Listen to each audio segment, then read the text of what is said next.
iCord is a really simple little thing that comes in handy for a lot of reasons in knitting. I use it in the tails on the felted mice that I designed, and it's also really nice for purse handles and trimmings on all different kinds of accessories. It's very easy to make. You just cast on 3 or 4 stitches. I'm going to go 4. And the number of stitches you cast on affects the thickness of the cord that you're going to make. So patterns will tell you how many stitches the designer used, and if you ever want to make this up yourself, you can just pick 3 or 4 stitches. I usually would use 3 stitches on really bulky yarn and 4 stitches on everything else. So you notice I have not turned my knitting around after I finished casting on. You never turn around when you're knitting iCord. That's why I have this on double pointed needles, because I'm going to slide my stitches to the other end of the needle, and I need to have a point there for knitting, not one of those stopper ends on the needle. You could use circular needles for this as well, but it would be a kind of a pain in the neck because you'd have to slide it all the way across the whole needle. So if you had something like a 30 or 40 inch circular needle, you could see how annoying that might become.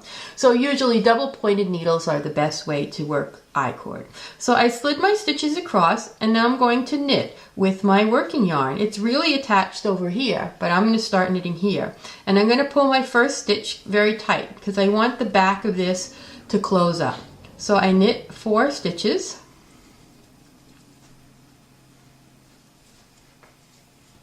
And I slide it again to the other end of the needle, take the empty needle to work with.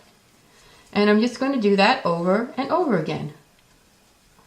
Knit 4, slide it to the other end, and switch needles. Always remember, if you can, to knit that first stitch a little tightly, give it a little extra tug, because you're closing up the back of the cord with that first stitch.